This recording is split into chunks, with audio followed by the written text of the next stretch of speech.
Nicaragua ranks 123rd globally in GDP per capita, creating an economic reality where massive Pacific swells meet strictly monitored infrastructure. Welcome to the 123rd reality. This landscape is anchored by a volatile geological spine. 19 active volcanoes cut directly through the country, defining the soil and the local skyline. The value here lies in the math.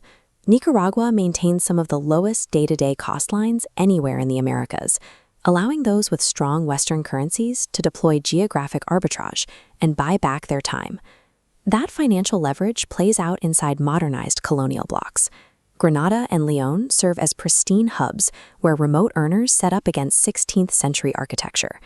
Nicaragua functions as a high-yield, high-friction financial tool, designed for those who know how to extract its value through precision planning. Accessing that low cost of living starts with the CA4 border framework. For citizens of the US, Canada, the UK, or the EU, entry costs a $10 tourist card on arrival, granting a 90-day legal stay. This diagram maps out the gatekeepers. Your passport must have 6 months of absolute validity, and you are required to submit the state's official digital immigration form exactly 7 days before your flight takes off. If you ignore that digital form, your airline will issue a flat denial of boarding at your home airport. The state does not negotiate on lack of preparation. For other passports, such as Indian nationals, the path involves a highly vetted maze of pre-arrival ministry clearances. The administrative friction scales up immediately. Spontaneous travel here is non-existent. Meticulous administrative preparation is the baseline cost of entry. Once you clear the checkpoints, you enter a dual currency ecosystem. The Nicaraguan Córdoba is the official tender, but US dollars are accepted interchangeably across nearly every commercial sector. Hard currency stretches exceptionally far here. Between $250 to $450 a month secures a modernized, secure apartment in prime coastal zones like San Juan del Sur. The daily caloric baseline is equally compressed. A massive traditional lunch platter at a local diner will only cost between $3 and $6. The undisputed daily fuel for this budget lifestyle is Gallo Pinto, a heavy mix of red beans and white rice, frequently served with fried plantains and local cheese. Integrating into the domestic local workforce is a different story. The economic math changes immediately. Local wages are severely compressed by the reliance on commercial agriculture and light textile manufacturing. The average domestic salary ranges from $200 to $350 a month. Earning locally defeats the purpose of the geography. Success here requires the extraction of external hard currency revenues.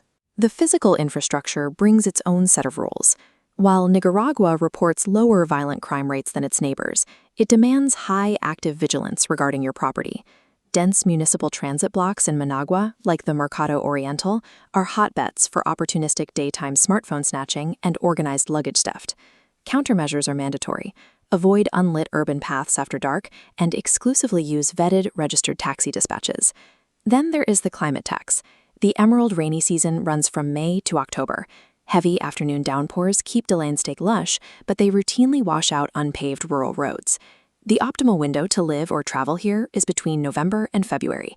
Heat indices are manageable, the skies clear out, and the infrastructure holds firm. You pay for the extraordinarily low cost of living with your attention. The budget is subsidized by the mental tax of constant street vigilance and seasonal planning. Moving into the interior reveals raw, almost prehistoric geographical anomalies. This is Lake Nicaragua, the largest body of fresh water in Central America. It houses an extreme evolutionary anomaly. It is the only freshwater lake on the planet containing oceanic wildlife, specifically bull sharks, that adapted over thousands of years. Beyond the water, the economy runs on heavy extraction. Large-scale gold mining operations dominate the hills, providing rare, high-paying corporate slots for foreign geology directors.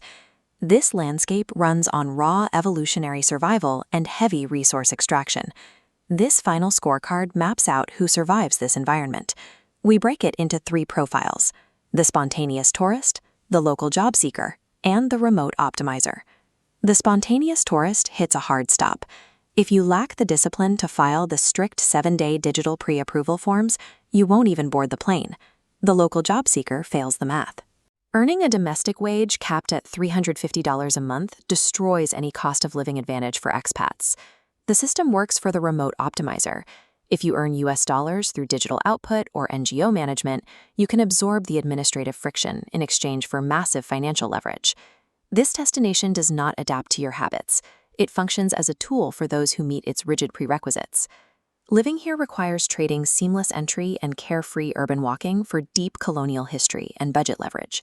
In exchange, you gain a deeply authentic, slow-paced lifestyle fueled by heavy, traditional culinary staples like the nakatamale.